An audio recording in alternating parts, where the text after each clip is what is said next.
இன்னைக்குரிய devotion கேட்டது கிடைக்காத போது 2 கொரிந்தியர் 12:8. ஒருத்தர்கிட்ட நம்ம ஒரு காரியத்தை கேட்கிறோம். அந்த காரியத்தை அவர் நிராகரித்தா நம்ம மனநிலைமை எப்படி இருக்கும்னு யோசித்து பாருங்க. என்ன பண்ணுவோம்? நம்ம அவங்க மேல கோபப்படுவோம். அதோட அவங்க கூட இருக்க உறவை கூட சம்டைம் முறித்து விடுவோம். இதுதான் நம்ம பண்ற காரியம். பவுலும் தன்னுடைய சரீரத்துல வேதனையை கொடுத்து கொண்டிருந்த ஏதோ ஒரு வலி நீங்கும்படி கர்த்தரிடத்துல 3 முறை விண்ணப்பம் செய்தாருன்னு இந்த வசனத்துல நம்ம படிக்கிறோம். அது என்ன மாதிரி முள்ளுன்னு நமக்கு தெளிவா தெரியல. ஆனா கர்த்தர் என்ன சொல்றாருன்னா, என் கிருபை உனக்கு போதும் அப்படின்னு சொல்றாரு. பவுல் கேட்டது ஒரு சுகமா கூட இருக்கலாம். கடவுள் கொடுத்தது கிருபை.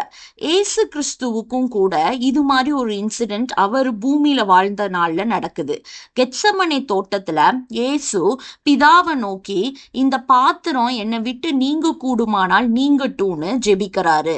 ஆனா என்னுடைய சித்தம் அல்ல, உம்முடைய சித்தமே ஆக கடவுதுன்னு 3 முறை விண்ணப்பம் செய்தாருன்னு நம்ம படிக்கிறோம். சிலுவை மரணத்தை எதிர்கொள்வது குறித்து இயேசு ரொம்ப பயமடைந்தவரா, ரொம்ப திகிலுள்ளவரா இருக்காரு. ஒரு மனிதனாக சிலுவையை எதிர்கொள்ள இயேசு வேண்டி இருந்தனால அவர் அதை குறித்து கலக்கம் அடைகிறாரு. என் ஆத்துமா மரணத்திற்கு ஏதுவான துக்கம் கொண்டிருக்குன்னு இயேசு தன்னுடைய சீஷர்கள்ட்ட சொல்றாரு. பிதாவோ அவருடைய விண்ணப்பத்திற்கு பதிலா ஒரு தூதனை அனுப்புறாரு. அவன் அவரை பலப்படுத்துறான், தைரியம் கொடுக்கறான். ஆனா இயேசு விண்ணப்பித்தபடி அந்த பாத்திரத்தை அவரை விட்டு பிதா நீக்கல. அதுக்கு பதிலா அதற்குள்ள எப்படி செல்லணுங்கிற ஒரு தைரியத்தை கொடுக்கறாரு. மோசே 40 வருடங்கள் இஸ்ரவேல் ஜனங்களை வனாந்திரத்துல வழி நடத்துறாரு. ஒரே ஒரு முறை கர்த்தர் மோசேயிடம் நீ கண்மலைய பார்த்து பேசுன்னு சொல்றப்ப ஒரு கோபத்துல கண்மலைய அடித்தர்றாரு. அதனால கர்த்தர் மோசேட்ட, நீ என்னுடைய சொல்ல மீறினபடியால நீ கானானுக்குள்ள செல்வதில்லைன்னு சொல்லிடுறாரு.